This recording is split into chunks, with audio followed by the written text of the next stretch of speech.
kenapa lingkungan toksik bisa terjadi, dampaknya ke mental dan karir. Dan yang paling penting, cara menghadapi tanpa merusak diri sendiri. Tonton sampai habis, karena ini bisa menyelamatkan kesehatan mental kamu.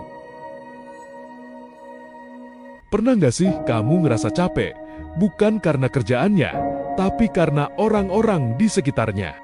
Lingkungan kerja yang penuh drama, rekan kerja yang suka menjatuhkan, atasan yang gak menghargai. Itu semua bisa bikin mental drop, bahkan bikin kamu kehilangan semangat hidup.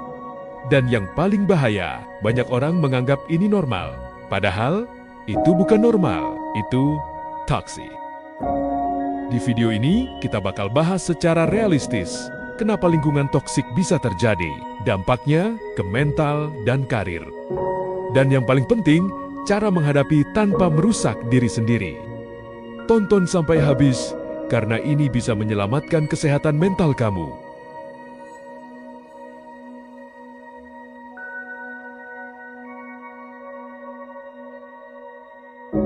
Lingkungan kerja toksik bukan cuma soal orang yang galak. Menurut psikologi kerja, lingkungan toksik adalah kondisi di mana komunikasi tidak sehat, minim apresiasi, banyak manipulasi atau politik kantor, dan sering membuat kamu merasa tidak aman secara emosional. Contohnya, rekan kerja yang suka menjatuhkan atau menyebarkan gosip, atasan yang tidak menghargai usaha kamu, budaya kerja yang overwork tanpa batas. Kalau kamu sering merasa cemas sebelum kerja, kehilangan motivasi, atau merasa tidak cukup baik terus-menerus, itu tanda kamu sedang berada di lingkungan yang tidak sehat. Ini bukan cuma soal perasaan, tapi juga berdampak serius. Beberapa dampaknya, burnout, kelelahan mental ekstrem, turunnya kepercayaan diri, stres berkepanjangan, bahkan bisa memicu depresi. Menurut berbagai studi HR Global, lingkungan kerja toksik adalah salah satu penyebab utama orang resign, bahkan lebih besar dari masalah gaji. Jadi kalau kamu merasa, ini cuma aku yang lemah, stop, itu bukan kamu, itu lingkungannya. Sekarang kita masuk ke bagian paling penting. 1. Jangan ambil semuanya secara personal. Orang toksik sering memproyeksikan masalah mereka ke orang lain. Kalau kamu terus menyerap semua omongan negatif, kamu yang akan hancur duluan. Belajar untuk berkata dalam hati, ini bukan tentang aku, ini tentang mereka. 2. Buat batasan atau boundary. Ini penting banget. Contoh, tidak ikut gosip, tidak membalas provokasi, tidak selalu available di luar jam kerja. Batasan bukan berarti kamu sombong, tapi kamu sedang menjaga diri sendiri. 3. Fokus ke kinerja, bukan drama. Di lingkungan toksik, energi sering habis untuk hal yang tidak penting. Alihkan fokus kamu, kerjakan tugas sebaik mungkin. Bangun skill, simpan bukti kerja kamu. Ini penting untuk melindungi diri dan jadi senjata kalau suatu saat dibutuhkan. 4. Cari support system.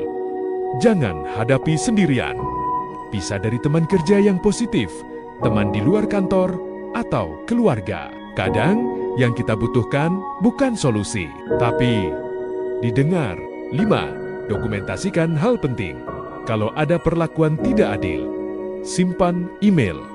Catat kejadian, screenshot komunikasi penting. Ini bukan paranoid, ini strategi. Keenam, evaluasi, bertahan atau pergi. Ini yang paling jujur, tanya ke diri sendiri. Apakah lingkungan ini masih bisa diperbaiki atau justru merusak saya perlahan? Kalau sudah terlalu toksik, pergi bukan berarti kalah. Kadang, itu justru langkah paling sehat. Catat dengan baik. Kamu tidak harus bertahan di tempat yang menyakiti kamu. Kerja itu penting, tapi kesehatan mental kamu jauh lebih penting. Lingkungan kerja yang sehat itu ada dan kamu pantas mendapatkannya.